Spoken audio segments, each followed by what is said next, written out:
आपके लिए रिटायरमेंट में इक्विटी में पैसा लगाना बहुत ज़रूरी है। पोस्ट ऑफिस में पैसा लगाते हैं या बैंक में डिपॉजिट करते हैं और उससे मिलने वाला जो रिटर्न है अगर आप लेते हैं तो वो पूरी तरह टैक्सेबल है। पोस्ट ऑफिस एमआईपी और सीनियर सिटीजन सेविंग स्कीम का एडवांटेज ये है कि आपको सुरक्षित बिल्कुल गारंटेड रिटर्न मिलेगा। नमस्कार और निवेश का बड़ा सवाल के इस ब्रांड न्यू एपिसोड में आप लोगों का बहुत बहुत स्वागत है। देखिए, जीवन की भागदौड़ समय के साथ धीमी होती जाती है और एक दिन हम सबको रिटायर होना होता है और हर रिटायर्ड व्यक्ति यही सोचता है कि जो उसके पास पैसे, जो पूंजी जमा हुई है, उसको वो कहाँ निवेश करें।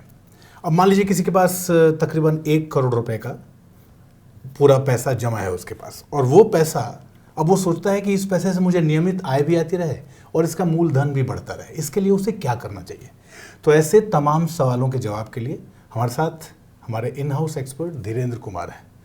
स्वागत है धीरेन्द्र आपका। धन्यवाद। पहले तो मैं जो इंट्रो मैंने की उसी से शुरू करना चाहता हूँ कि 1 करोड़ रुपए का रिटायरमेंट कॉर्पस है किसी के पास, अब उसे कैसे निवेश करना और इसकी शुरुआत उसको कहाँ से करनी? ये एक अच्छा टॉपिक है, इसलिए है क्योंकि ये बहुत ही फ्रीक्वेंटली सबसे ज़्यादा लोग सवाल मुझसे यही पूछते हैं कि कितनी पूंजी से मुझे इतने की आमदनी मिल जाएगी। और उसमें एक छुपा हुआ एक उसमें ट्रिक होता है। आज आपको 1 लाख रुपए महीने की ज़रूरत है, लेकिन ये 1 लाख रुपए काफ़ी नहीं है। अगले साल या 3 साल के बाद आपको 1.25 लाख रुपए की ज़रूरत होगी या 1,50,000 की ज़रूरत पड़ेगी। और आपका हेल्थ कंडीशन अगर बदलता है, बिगड़ता है या किसी की निर्भरता बढ़ती है तो आपका ये जो कॉन्टेक्स्ट है ये बदलता रहता है। आपकी ज़रूरतें बदलती रहती है, बुढ़ापे में और बदलती और रफ्तार से बदलती है और आपके खर्चे का कॉम्प्लेक्शन बदलता रहता है जी। कि आपका ट्रैवल कम हो जाएगा, आपका खाना कम हो जाएगा, लेकिन हेल्थ केयर का खर्चा बढ़ सकता है, आपको कोई सपोर्ट की ज़रूरत पड़ेगी। तो ये जो चीज़ें हैं बहुत ही डायनामिक हैं और हमेशा आपको ज़रूरत जितने की आप आज होगी उससे थोड़ा ज़्यादा की तैयारी करनी चाहिए। और ये 1 करोड़ रुपए काफ़ी होगा, 50 लाख काफ़ी होगा, 25 लाख काफ़ी होगा। मैंने देखा है कि जब कभी भी वैल्यू रिसर्च पे ये सवाल पोस्ट किया गया है और उसके जवाब में और लोगों के सवाल आते रहते हैं, तो अभी भी वैल्यू रिसर्च का जो यूट्यूब चैनल है उसमें वो क्वेश्चन जिस क्वेश्चन पे सबसे ज़्यादा अभी तक व्यूअर आए हैं वो 10 साल पहले ये था कि मेरे पास 20-25 लाख रुपए है, ये क्या इससे मैं नियमित आमदनी कितनी निकाल सकता हूँ। तो वो 25 लाख पे भी लागू होता है, 50 लाख पे भी होता है, करोड़ पे भी होता है, 5 करोड़ पे भी होता है। आपको देखना पड़ेगा कि आपके लिए उचित रकम क्या है और आप कितनी पूंजी इकट्ठा कर पाते हैं। लेकिन ये एक बहुत ही मेथोडिकल और बहुत ही केयरफुली और मेटिकुलसली इस चीज़ को प्लान करने की ज़रूरत है। एक रिटायर्ड व्यक्ति के लिए सबसे सुरक्षित निवेश विकल्प कौन से हो सकते हैं ताकि वो अपनी नियमित आय जो है वो उसको बना सके? और साथ ही अगर वो सीनियर सिटीजन सेविंग स्कीम्स या फिर पोस्ट ऑफिस स्कीम का उपयोग कैसे कर सकते हैं, इन दोनों चीज़ों को बताइए। नहीं, सबसे पहले तो आपको देखना होगा कि आपकी जो भी पूंजी इकट्ठा हुई है उसके रिलेशन में आपकी आमदनी की ज़रूरत क्या है। अगर आपके पास 1 करोड़ रुपया इकट्ठा हो गया है रिटायरमेंट के समय और सब चीज़ मिला करके और आपको केवल 50,000 रुपये महीने से आपकी ज़रूरत पूरी हो जाएगी तो ये करीब 6% का रिटर्न जिससे आपकी ज़रूरत पूरी हो जाएगी। तो आपके इन्वेस्टमेंट पे 6% से जितना भी ज़्यादा रिटर्न होगा वो आपके कैपिटल को बढ़ाएगा। करेक्ट। आपके 1 करोड़ रुपये अगर आपको 8 लाख रुपए की कमाई हुई या 12 लाख रुपए की कमाई हुई या पिछले साल जिस तरह से बाजार बढ़ा था कि 20-22% बढ़ गया होता और आप केवल 6% ही कंज्यूम करते तो बचा हुआ पैसा आपका कैपिटल बढ़ा देगा। और कैपिटल बढ़ाना रिटायरमेंट में या जब आपकी आमदनी बंद हो जाए तो बहुत ज़रूरी है। नहीं तो आपके जो भविष्य की जो बड़ी ज़रूरत है या बढ़ती हुई ज़रूरत है वो पूरी होएगी नहीं। तो ये आपको ऐसे लगेगा कि इतनी आपके पास 1 करोड़ रुपए है और 6 लाख रुपए से अगर जो भी ज़्यादा आमदनी हो गया वो आपके लिए बोनस है। बोनस नहीं है, वो महंगाई से जूझने के लिए वो एक आप बफर क्रिएट कर रहे हैं। क्योंकि 2 साल के बाद आपको 8% की ज़रूरत होगी, उसके लिए ज़्यादा पूंजी की ज़रूरत पड़ेगी। तो ये 6% काफ़ी नहीं होगा, इसलिए थोड़ा बचाना, रिटायरमेंट में भी बचाना या पूरे रिटर्न को कंज्यूम नहीं करना। और यहीं पे खतरा है सीनियर सिटीजन सेविंग स्कीम और पोस्ट ऑफिस एमआईपी का। पोस्ट ऑफिस एमआईपी और सीनियर सिटीजन सेविंग स्कीम का एडवांटेज ये है कि आपको सुरक्षित बिल्कुल गारंटेड रिटर्न मिलेगा। 7.25%, 7.5% रिटर्न मिल जाएगा और किसी भी तरह की अनिश्चितता नहीं होगी, लेकिन आपकी पूंजी बिल्कुल उतनी ही रहेगी। तो अगर आप सारा रिटर्न कंज्यूम कर लेते हैं तो 5 साल के बाद आपके पास उससे जो रिटर्न मिलेगा वो काफ़ी नहीं होगा कि आपकी बढ़ी हुई आमदनी की ज़रूरत को वो पूरी नहीं कर पाएगा। तो आपके लिए रिटायरमेंट में इक्विटी में पैसा लगाना बहुत ज़रूरी है। कितना लगाना चाहिए, कम से कम कितना लगाएं ताकि आप ये जूझ पाए, ये निर्भर करता है। क्योंकि अगर आपके पास 1 करोड़ रुपए इकट्ठा हो गया है और अगर आपके पास कोई और साधन है आमदनी का, आपको पेंशन मिल जाता है या मकान से किराया मिल जाता है, तो आपकी ज़रूरत कम हो जाती है, अपने इन्वेस्टमेंट से के आमदनी पे आपकी निर्भरता कम हो जाती है। और अगर आप सारा पैसा निश्चित आमदनी वाले में लगा देंगे तो फिर आपके लिए खतरा है, क्योंकि लोगों के लिए बहुत बड़ा रिस्क भविष्य में यही होगा कि बिल्कुल भी रिस्क नहीं लेना। बिल्कुल नहीं रिस्क लेना, ये आपके लिए बहुत बड़ा रिस्क है। अमूमन धीरेन्द्र सर, ये देखने में आता है कि सीनियर सिटीजन स्कीम का जो अधिकतम लाभ है उसको उठाने के बाद भी 60-70 लाख रुपए ऑलमोस्ट इतना अमाउंट आपके पास बच जाता है। अब सवाल यह है कि एक रिटायर्ड व्यक्ति को अपनी पूंजी को सुरक्षित रखने के लिए उसको क्या करना चाहिए, उसको कैसे रख सकता है सुरक्षित?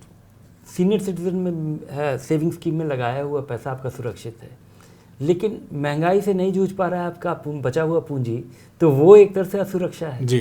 तो आपको ये देखना है कि आप कैसे अपना पैसा लगाएं ताकि आप अपने रिस्क को कम कर पाएं, रिस्क को आप एलिमिनेट कर पाएंगे। वो सीनियर सिटीजन सेविंग स्कीम में भी आप प्रिंसिपल के रिस्क को एलिमिनेट कर पाते हैं, करेक्ट, लेकिन इन्फ्लेशन के रिस्क से आप पूरी तरह नहीं बच पाते हैं। आपका पूंजी कम हो रहा है अगर आप पूरे रिटर्न को कंज्यूम कर लेते हैं, और कोई ऐसा साल भी होगा जिस समय सीनियर सिटीजन सेविंग स्कीम से मिलने वाला सालाना रिटर्न की तुलना में महंगाई ज़्यादा हो जी, तो उस समय तो सचमुच में आपका पैसा कम हो गया। तो लेकिन इसका तरीका केवल यही है कि आप अपने रिस्क को कम करने का इंतज़ाम कीजिए, और रिस्क को कम करने का इंतज़ाम आपके पास 2 है। कितना कम से कम इक्विटी लगाने से आपकी ज़रूरत पूरी हो जाए जी, ताकि वो आपके पैसे के वर्थ को प्रोटेक्ट कर पाएगा। और दूसरा है कि आप डाइवर्सिफाई कीजिए, आप ऐसे डाइवर्सिफाई कीजिए ताकि आप अपने टैक्स के इंसिडेंस को कम कर पाएँ, अपने बाज़ार के भारी गिरावट से अपने आप को काफ़ी हद तक डिरिस्क कर पाएँ कि डाइवर्सिफिकेशन ही आपके पास एक इंश्योरेंस है, और वो इक्विटी में भी लगा हो, डेट में भी लगा हो। अगर आज 6% रिटर्न टारगेट करना हो और सीनियर सिटीजन सेविंग स्कीम और पोस्ट ऑफिस MIP मिला करके अगर मैं सारा 20-30 लाख रुपए अगर लगा देता हूँ, तो बचे हुए पैसे का मैं कम से कम कोशिश करूँगा, अगर मेरी सारे रिटर्न 6-7% के रिटर्न की मेरी उम्मीद है, मेरी ज़रूरत है, तो मेरी इच्छा होगी कि ओवरऑल एलोकेशन जो है वो मेरा कम से कम 50% इक्विटी हो, और उस वजह से जो बचा हुआ 70 लाख रुपया है उसका 50 लाख रुपया इक्विटी में जाना चाहिए, और बाकी जो 20 लाख रुपया है वो फिक्स्ड इनकम फंड में रहे। यानी कि ये हिसाब किताब अगर रखें आगे तो आपके लिए बेहतर होगा।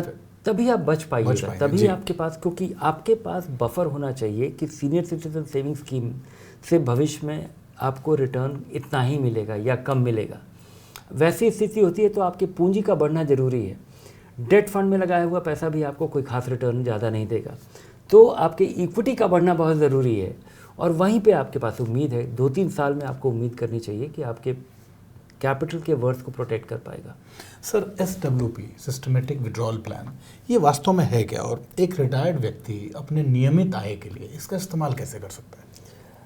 आप जैसे आप रेगुलर तरीके से पैसा लगाते हैं, SIP जिसके बारे में सब आज बड़ी चर्चा है और ये बहुत ही पॉपुलर हो गया है, हर कोई SIP करना चाहता है।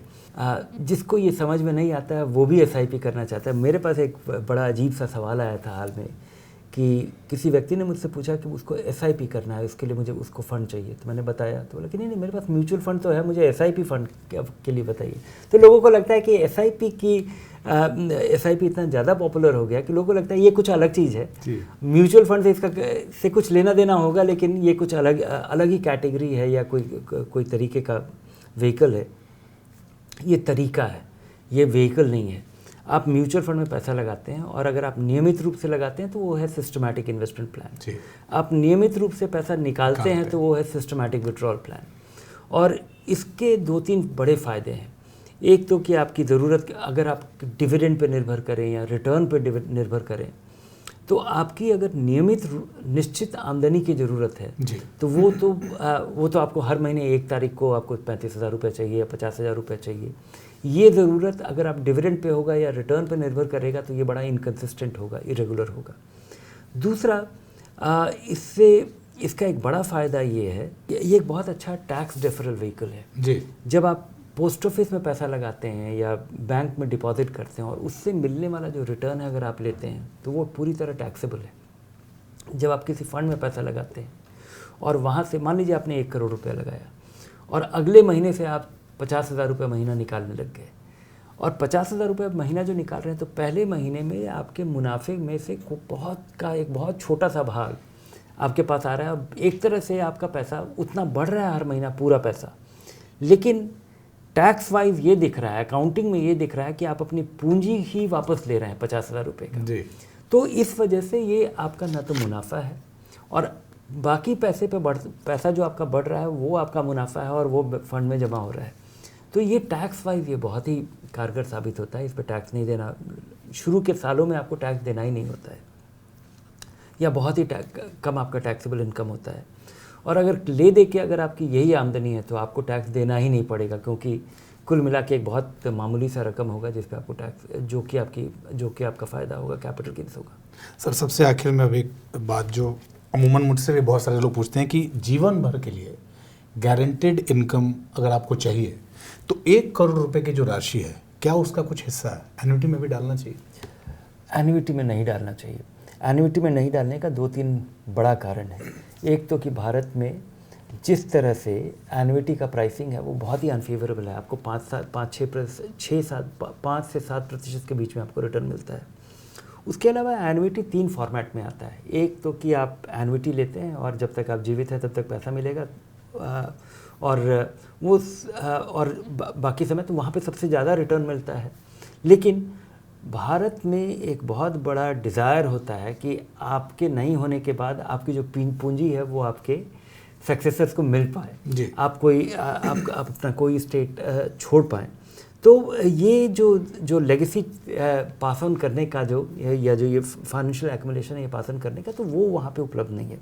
दूसरा, अगर वो वाला प्लान आप लेते हैं जिसमें कि जो आपका प्रिंसिपल है वो आपके नॉमिनीज़ को या इनहेरिटर्स को मिल पाए तो उस पर रिटर्न और कम हो जाता है। और यहाँ पे जिस तरह की महंगाई है उसमें ये 5 से 7% का जो एन्युटी पे रिटर्न है ये मुझे लगता है बहुत ही नुकसानदेह है। ये एक तरह से आपका पैसा कम हो रहा है और जो ज़िंदगी भर की इतनी बड़ी पूंजी इकट्ठा करके कम रिटर्न पे लगा देना, अगर किसी को भी एक्सपीरियंस है कि उसने अग्रेसिव हाइब्रिड फंड में पैसा लगाया है, लगा के पैसा इकट्ठा किया है, SIP करके आप अपनी ये पूंजी इकट्ठा करते हैं, तो आपको जहाँ तक हो सके अगर ये आपके लिए अनिवार्य नहीं है, जैसा कि NPS में अनिवार्य है कि आपका निकाला हुआ पैसा आपको एन्युटी खरीदना ही होगा, वहाँ पे भी मेरी सलाह होगी कि आप एन्युटी मत लीजिए जब तक संभव हो सके। और NPS के पैसे से 75 साल की उम्र तक आप इसको डेफर कर सकते हैं। NPS में आप रिटायर करने के बाद आपके लिए एन्युटी लेना ज़रूरी है, लेकिन आप 75 साल तक डेफर करना चाहें तो कर दीजिए। और 75 साल की उम्र तक आप डेफर कर पाते हैं तो आपको जो मिलने वाला रिटर्न है वो इतना बढ़ जाएगा और जो बचा हुआ 60% है उसमें से निकाल के आप अपना कंज्यूम करते रहिए। वहाँ पर आप एक long term systematic withdrawal plan आप NPS में भी माउंट कर सकते हैं। तो मेरी सलाह होगी कि एन्युटी पे जिस तरह का जितना कम रिटर्न मिलता है और जितनी ज़्यादा रिटर्न की हमारी ज़रूरत है, जो यहाँ पे इन्फ्लेशन आपको मिलता है और जितनी आसानी से आप एक simple low cost investment plan में आप पार्टिसिपेट कर पाते हैं और SWP आप माउंट कर पाते हैं, सेटअप कर पाते हैं, तो एन्युटी आपको नहीं खरीद लेना चाहिए। बहुत बहुत धन्यवाद सर इस पूरी जानकारी के लिए। और देखिए, निवेश शुरू करने का सही समय तो कल था और अभी आज है, इस वक्त है जब आप ये एपिसोड देख रहे हैं। तो अल्टीमेट गोल क्या होता है? आपके जो गोल्स हैं, जहां आपको इन्वेस्टमेंट करनी है, उस इन्वेस्टमेंट से जो काम आपको करना है, उसके बाद एक अल्टीमेट गोल ये है कि आपको अपना रिटायरमेंट प्लान करना है। तो इस एपिसोड को देखिए, स्टेप बाय स्टेप उसको समझिए और अगर कोई सवाल मन में है तो अपना प्रश्न हमें कमेंट बॉक्स में लिख के ज़रूर भेजिए। इस एपिसोड में इतना ही। नमस्कार।